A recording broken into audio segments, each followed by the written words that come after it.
Hey everyone! Since we're about halfway through 2026, I thought this would be a good time to do a mid-year review of my journal ecosystem, share what has worked, what hasn't, how I've been using these books, and talk about what I want to change for the second half of the year and maybe even next year. The first book I have is my planner. It's the Sterling Ink B6 Vertical Common Planner for 2026. This is my planner and my life scratch pad. Whenever I need a piece of paper to think something through, this is a notebook I reach for first. At the beginning, I made a little index, but honestly, it hasn't been that necessary. This planner already has an index for each month, and all of the note pages are numbered, so it's pretty easy to find things without maintaining your own index, which is pretty nice.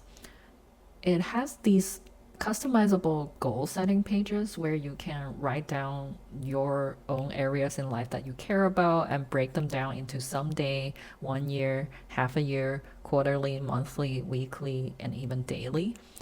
The sections I really love are the someday, 1 year, and half a year. I find those really helpful because they force me to think about what I actually want to achieve. The more detailed ones, I haven't really used that much.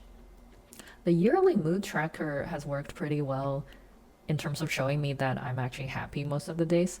So I'll definitely keep doing that. For a while, I also tracked my workouts here, but I don't really look back and analyze how much I exercised or what workouts I was doing, so I think I'll just stop doing those. The quarterly priorities pages also didn't really stuck because I don't plan my life that way. For the vertical monthly pages, I experimented with two ways of using it. The first was tracking my spending, but only on a monthly basis. I will summarize how much I spend and fill on top there. And the other is a reading log where each day maybe I write down what I was reading or consuming. In the end, I found the monthly spend tracking much more useful because this is something that I actually care about and want to stay aware of. So I'll try to keep doing that and hopefully become more consistent with it. The reading log, I don't really care that much how quickly I'm reading a book or how much content I'm consuming, so probably not gonna do that. Then there are the monthly calendar pages, which I use all the time. They're great for keeping track of monthly to-dos. And when I went back to China for a couple months, I also used them to write down what I ate every day, which was really fun. But I don't think I'll continue doing that in everyday life because honestly, what I eat day to day isn't that interesting. What I do find really useful is tracking important dates, travel plans, and visits from family and friends. Being able to see everything laid out on one calendar makes it much easier to visualize when I'm busy, when people are coming, and then plan around those. I also tried using the monthly calendar to track what I was reading for a while, but again, I realized I didn't really need that. I experimented with marking the days I posted on social media too, but I can always just check my account, so that felt a little bit redundant. So moving forward, I'll mainly use these monthly pages for monthly to-dos, trips, and important events. The planner also has a full year of vertical weekly pages, and this is one of my favorite layouts. I really like having a timeline because it lets me plan both events that are timed and just to-dos, which I always write on top of each day. I think these pages are flexible enough to work as simple to-do lists or even really lightweight daily journals. For me, though, this planner has become such a functional notebook that I don't really want to use it for memory keeping anymore. So I'm using my TN as a diary, which I'll show in a bit.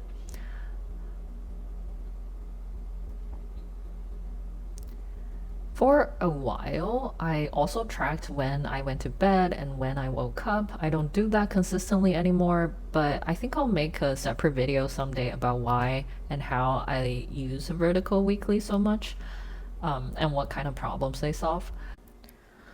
Um, However, I do have to admit that I found myself writing less on these vertical weeklies because nowadays I'm documenting and planning my work stuff mostly digitally in Obsidian because it's more efficient with AI. Yeah, so I'm trying to think through how much I will need these moving forward. But for now, I still like to keep them around to feel secure and to track my personal stuff. And as you can see, I've completely given up on making this planner aesthetic. It's really just a functional planner full of bullet journal symbols, crossed out tasks, quick notes. Um, I think this one gives me everything I like about bullet journaling without requiring me to draw calendars every month, which I really prefer. Then at the back are all of these grid note pages, and I use them for pretty much everything. Sometimes they're morning pages, sometimes they're diagrams or sketches, sometimes I brainstorm ideas, or even test fountain pens, doodling, or just thinking through a problem. If I need blank paper, this is where it happens.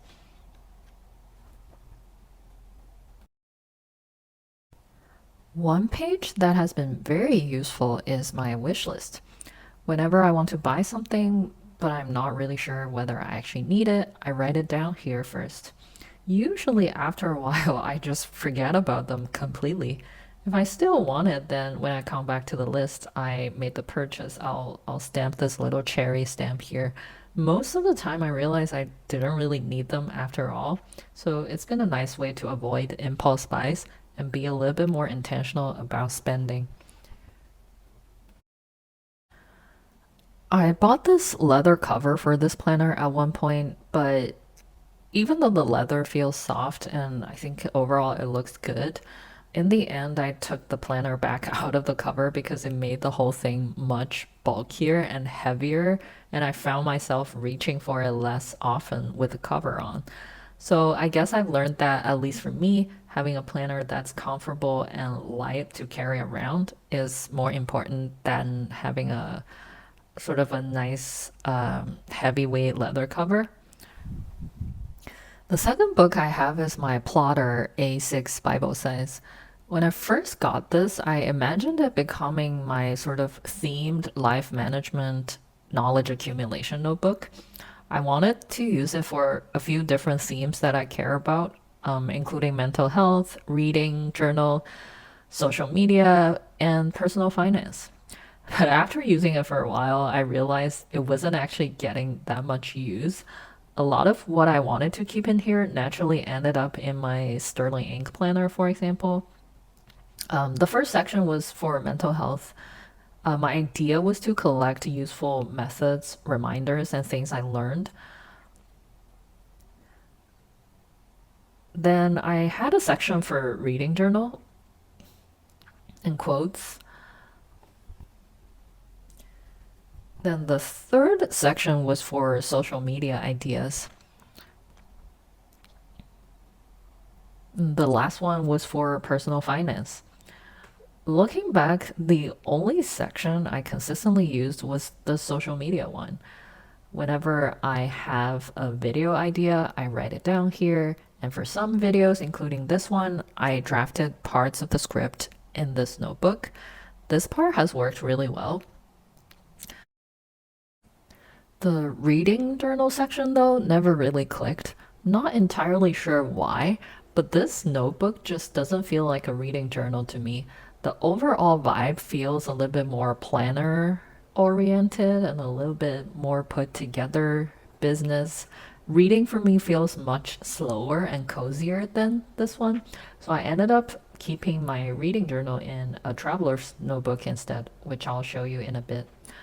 The mental health section also ended up being smaller than I expected. I think over time I've internalized a lot of those practices, so I don't really feel the need to write them down that much. And for personal finance, I found digital tools much easier to use because there are just so many numbers, calculation, and pieces of data that it makes more sense for me to manage that digitally rather than on paper. So after using this for a while, I realized I actually think the plotter could be my planner next year. Everything I showed you in my Sterling Ink planner could probably live in the plotter instead, as long as I find the inserts that work for me. And then the social media planning could just become one of the free note sections. And the thing I really like about a ring binder is how flexible it is. I can separate different projects, move pages around, reorganize much more easily than I can in a bound notebook. For example, if I dedicate a section of a bound notebook to social media and later want to refer back to it, I need to add a tab or a bookmark, and it's a little bit sort of harder to do. With the plotter, I can just move pages and have a folder dedicated for social media. And I also like that the temporary planning pages don't have to stay forever.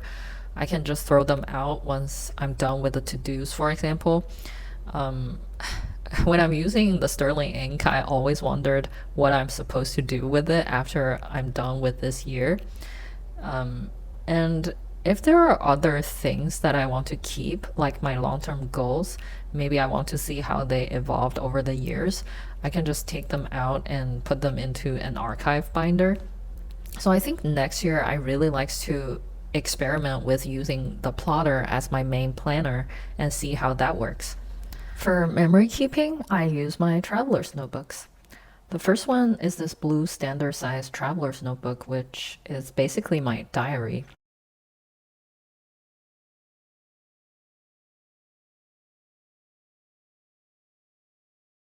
I finished my previous insert towards the end of April and started using it as a diary. Also, keep little pieces of ephemera in here every now and then. I don't write every day though, because I'm just not a person who can keep a diary on a daily basis. I just write whenever I really feel I have something to say or when there is a strong emotion or experience I want to capture.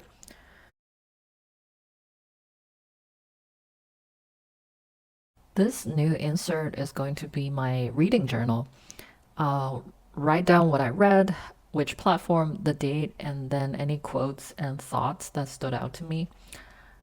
Side note, I really love this pink ink I got recently. It really motivated me to write more by hand. Not sure how well this paper will hold fountain pens on both sides, but we'll see. This Tokyo Station limited edition one, I recently started it as a coffee and croissant journal. I am going to take note of all the coffee beans and croissants I tried, rate them, note down like how much they cost, and just use it to figure out which ones are my favorite. It's completely unnecessary, but because of how much I love coffee and croissant, I thought it'd be a fun thing to look back at. So my second TN, this brown one, this is my travel journal. I've had it for a long time, maybe even over a year. Every time I travel, I keep adding tickets, little papers, memories from the trip, but I still haven't finished it. Hopefully, I'll travel enough this year to be able to finish it.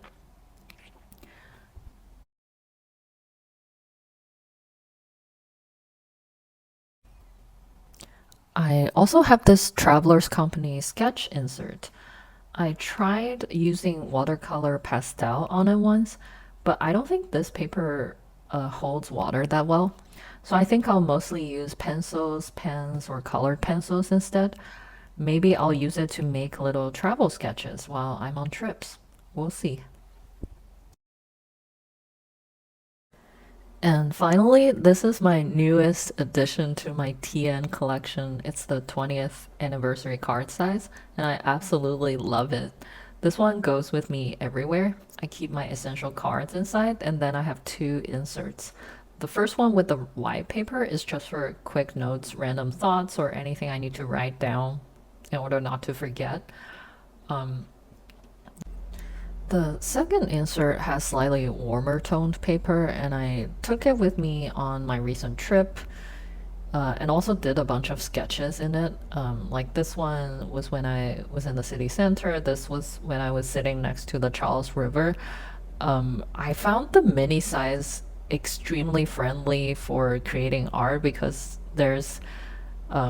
it's just easier to do composition and to finish a drawing when the paper is really small, and it's just super portable. So I definitely see myself making more art, and I really want to sketch more. This book really fills a gap because sometimes it's just not feasible to carry your planner everywhere. But this one can definitely come with me wherever I go and make sure that I have paper and pen with me all the time, which makes me feel really secure and always there's always something to do other than scrolling. I also still have this Moleskine notebook that a friend gifted me multiple years ago. Over time, it's been a work notebook, a sketchbook, and just a few different things in between. Recently, I've been watching some really good YouTube videos about drawing portraits, and I started using this notebook to take notes of that video. But I haven't finished it, and I'm not entirely sure what this notebook will become. But I intend to keep using it as a sketchbook, mostly with pencil or colored pencils, since Moleskine paper isn't great for watercolor or fountain pens, is what I've heard. We'll see where it goes. These are all the notebooks, journals I've been using so far in 2026. Two things I really want to do moving forward. One is making more art because I found that I enjoy drawing more than collaging and writing. And the second is to reduce the number of notebooks I have because it can be really overwhelming to switch between different notebooks.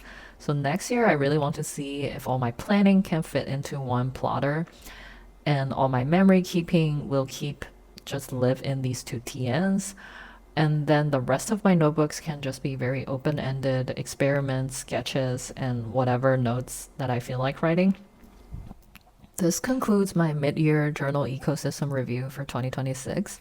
I'd love to know what notebooks you've been using this year and whether your system have changed. Thank you so much for watching. I'll see you in the next video.